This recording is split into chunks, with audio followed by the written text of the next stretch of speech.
Hi, it's me again, I'm back.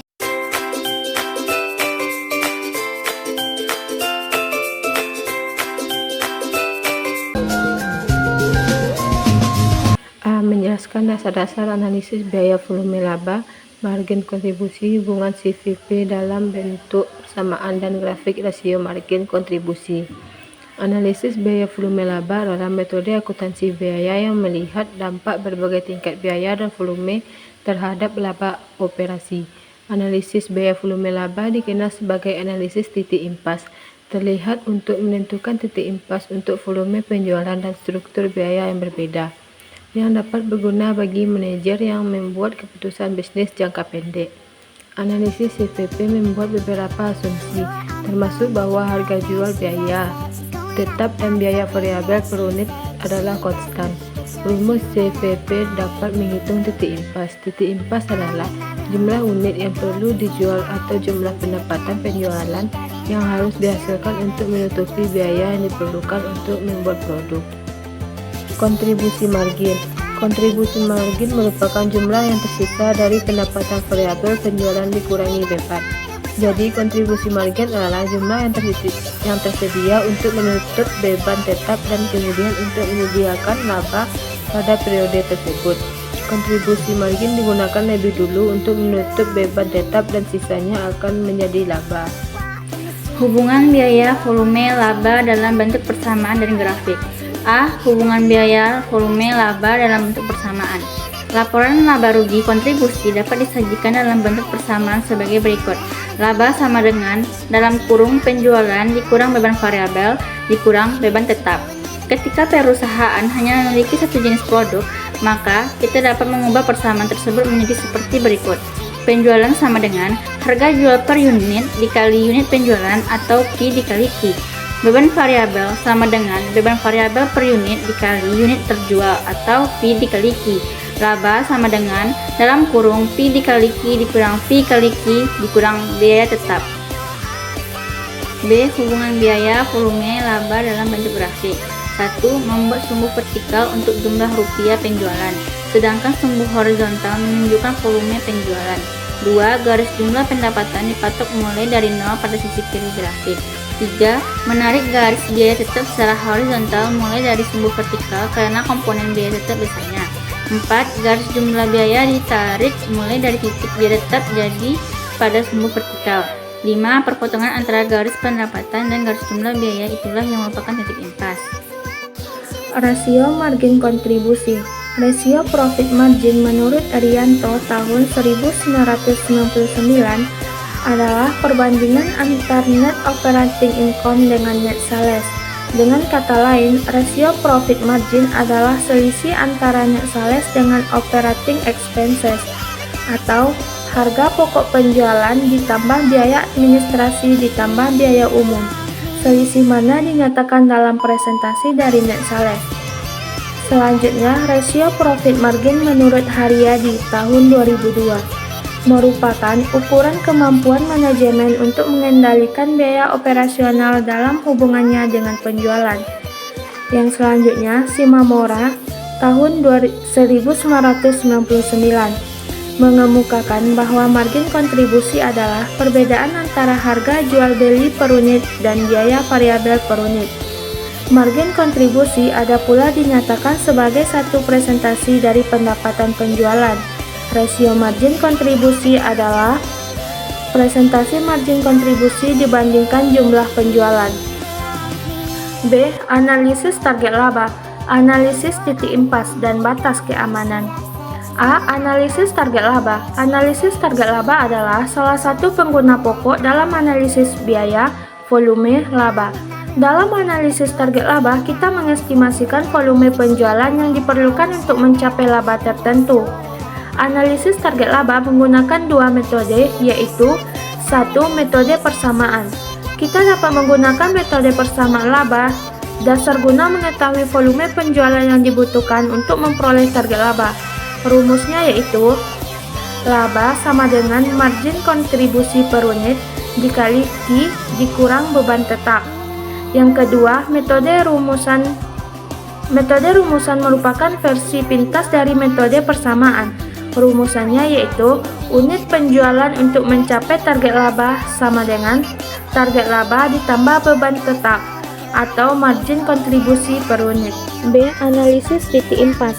Titik impas adalah titik di mana total pendapatan sama dengan total biaya, titik di mana laba sama dengan 0. Untuk pendapatan sama dengan total biaya, kita fokus pada laba operasi. Kita dapat menggunakan metode persamaan ataupun metode rumus dalam menghitung titik impas. Tetapi untuk singkatnya, kita hanya akan menggunakan metode rumus. Metode persamaan akan memberikan hasil yang sama dengan metode rumus dalam analisis target laba. Perbedaannya adalah bahwa target laba adalah 0 dalam analisis titik impas. C. Struktur biaya dan stabilitas laba serta level G operasi. Yang pertama, struktur biaya. Struktur biaya mengacu pada berbagai jenis biaya yang dikeluarkan bisnis dan biasanya terdiri dari biaya tetap dan biaya variabel. Biaya tetap adalah biaya yang tetap tidak berubah terlepas dari jumlah output yang dihasilkan perusahaan. Sedangkan biaya variabel adalah berubah seiring dengan volume produksi. Yang kedua, stabilitas laba. Stabilitas laba merupakan kemampuan perusahaan untuk menghasilkan laba yang stabil dan terukur, terutama dalam kondisi ekonomi yang berubah-ubah. Stabilitas laba dapat dipengaruhi oleh tingkat pertumbuhan penjualan, karakteristik industri, dan tingkat stabilitas arus kas. Yang ketiga, level G operasi. Level G operasi merupakan kemampuan perusahaan untuk menghasilkan laba yang lebih besar dengan biaya tetap yang lebih rendah. Level G operasi dapat ditentukan dengan rumus level G operasi sama dengan total kontribusi dikurang laba operasi atau total biaya operasi. D. Menjelaskan komisi penjualan. Penyusunan komisi penjualan merupakan proses mengatur bagaimana perusahaan akan membayar tenaga penjual dan jumlah yang akan dibayarkan untuk setiap penjualan yang dilakukan. Untuk membuat struktur komisi penjualan, perusahaan harus menentukan sasaran penjualan, identifikasi tindakan yang dapat menghasilkan komisi, menetapkan tarif komisi, dan menetapkan frekuensi dan ambang batas pembayaran. E. Definisi bauran penjualan dan analisis titik impas. Bauran penjualan adalah suatu asumsi yang diharapkan pada bauran penjualan tertentu di mana hasilnya akan berubah jika bauran penjualan berubah. Dalam analisis titik impas, bauran penjualan digunakan untuk menghitung titik impas yang diharapkan pada bauran penjualan tertentu. Titik impas adalah tingkat penjualan di mana laba adalah 0 dan pada saat titik impas tercapai, laba bersih akan bertambah sesuai dengan kontribusi margin per unit. Analisis titik impas bertujuan untuk mengetahui atau merencanakan pada tingkat beberapa jumlah, biaya dan pendapatan akan sama 0 sehingga perusahaan dapat memperoleh keuntungan dan tidak mengalami kerugian.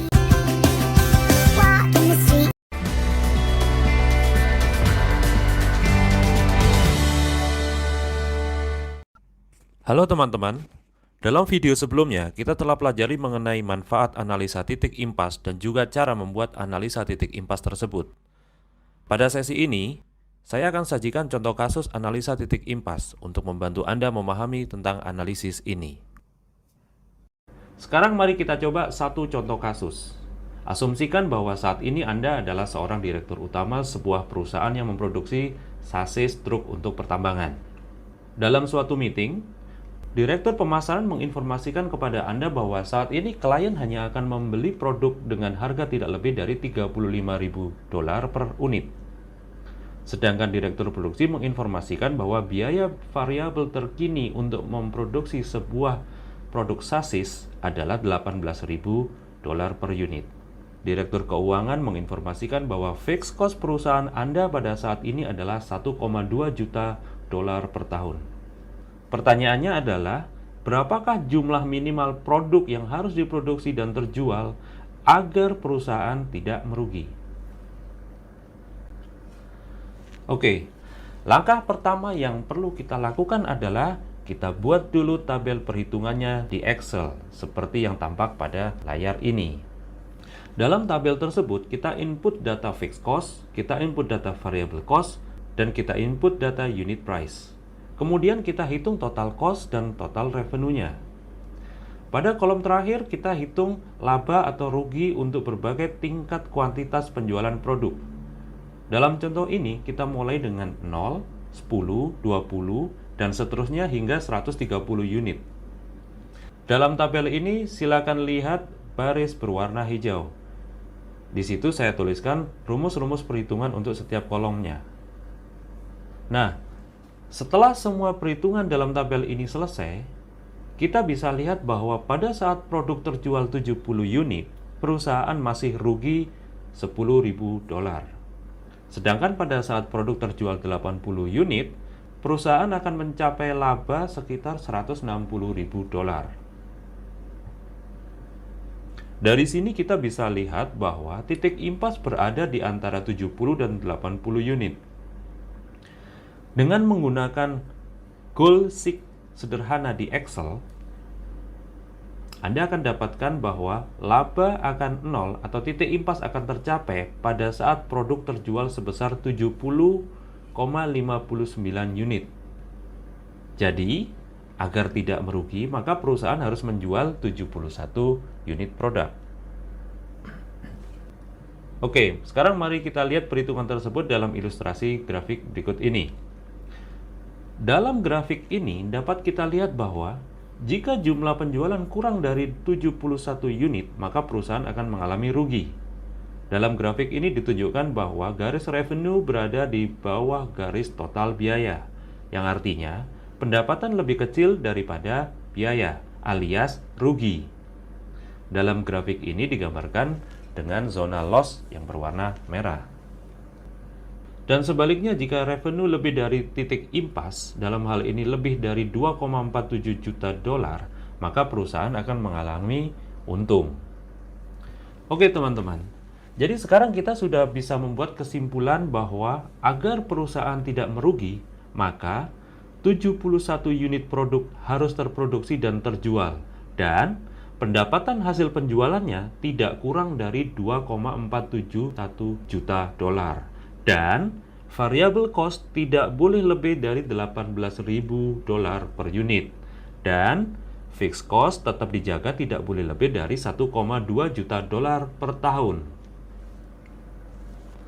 Sekarang kita coba cari tahu apa yang akan terjadi jika produksi dan penjualan melejit hingga 130 unit. Mari kita simak grafik berikut ini. Pada saat penjualan mencapai 130 unit, fixed cost adalah tetap di angka $1,2 juta per tahun. Sedangkan variable cost-nya menjadi $2,34 juta. Sehingga total cost adalah $3,54 juta. Sementara itu, revenue penjualan dari 130 unit produk adalah $4,55 juta. Dalam hal ini sehingga profit menjadi $1,01 juta. Dengan cara yang sama kita bisa lakukan evaluasi untuk setiap tingkat penjualan yang mungkin terjadi. Dan kita bisa lihat dampaknya pada profitabilitas usaha kita. Teman-teman, demikian tadi pembahasan kita kali ini. Semoga video ini bermanfaat bagi Anda. Temukan juga video bermanfaat lainnya di channel ini. Silakan klik tulisan subscribe di bawah ini agar selalu mendapatkan update video terbaru dari channel ini. Sampai jumpa.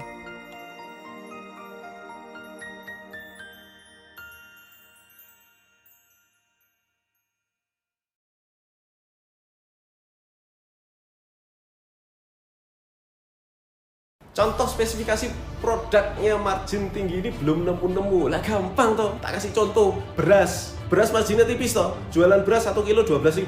Paling kita bisa ambil untung Rp500. Nasi goreng misalnya, marginnya bisa berkali-kali lipat. Satu porsi 20.000. Satu porsi. Gitu, sekilo aja 12.000, ini satu porsi. Sekilo bisa jadi 5-6 porsi. Berapa kali lipat? Itu baru contoh yang sangat simpel. Tukang nasi goreng aja sudah tahu, nggak perlu ikut seminar udah tahu, ya kan? Bisnisnya sabun mandi produksinya 2.000, dijualnya berapa? 2.500, 3.000, ya kan? Nah, kalau dibikin sabun jerawat, misalnya produksinya ya lebih mahal dikit, mungkin 3.000, Anda bisa jualnya 50.000. Wah, kalau endorse dokter bisa 100.000, ya toh. Dokter artis di endorse semua bisa 150.000. Oke, jadi itu contohnya real. Sederhana sekali.